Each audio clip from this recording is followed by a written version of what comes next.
लोक स्टेटस ठेवायले म्हणून तुम्हाला तुमच्या पोराला दाबायले, काही लोक तुम्हाला उसाच्या बाबतीमध्ये दाबायले. पूर्ण सहकारी साखर कारखाना मयत शेतामध्ये कोणाला भ्यायची गरज नाही. 200 गावातील शेतकऱ्यांची जबाबदारी मी आजपासून घेतो. तुम्ही आमचं प्रेम पाहिजे, तुम्ही आमची दुश्मनी बघा.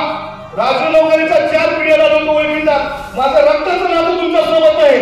त्यामुळे तुम्ही कुठून आले, काय केलंय, तुमचा इतिहास जर काढला तर तुम्हाला इथून पळून जायची वेळ येईल.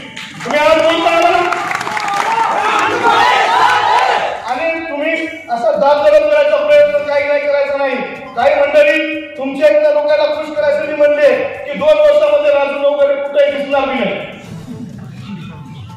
हसायची गोष्ट नाही.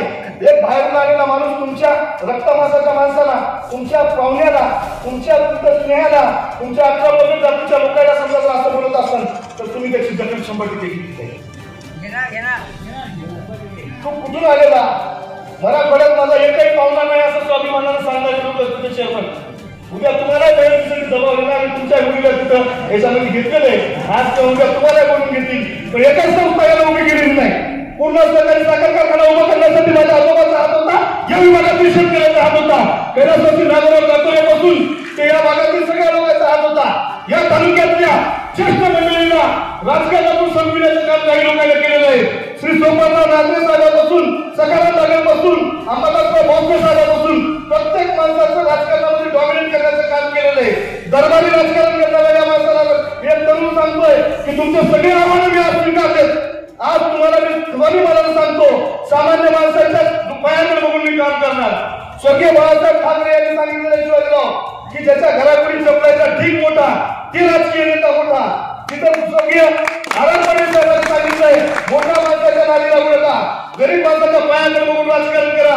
निश्चित या तालुक्यातील 1,20,000 लोकांना 40,000 शिवाजी बाबा आपण न्याय देण्याचं काम केलेलं आहे. त्यामुळे आपण काही लोक आता त्याच्या बाबतीमध्ये सुद्धा मला माहित झालं की तिथं म्हणाले की आम्ही मराठा समाजाचं मतदान आम्हाला पडतंय. बाबा तुम्ही ज्या दिवशी धनगर समाजाचं आरक्षण काढला होता का, मोर्चा काढला होता का, आमचा चेअरमन तुम्हाला समोर म्हणलेला आहे की तिथं या समाजाच्या लोकांना काय गरज आहे नसते तिथं हे करायची नाही. तर मी तुमच्या संघाच्या गाडीवर बसतो, तुमच्या घरी जातो. आता त्याला विचारून म्हणला की नाही ते खरंच जातीवादी कोण या तालुक्यामध्ये ते तुम्ही सगळे तिथं ओळखलं पाहिजे. आज बघत असतात की तुमच्या समाजासाठी एखाद्या सभागृहाच्या आयुष्यात बांधलं का, एखाद्या समाजासाठी तिथून काम करण्याचा प्रयत्न तुम्ही केला का.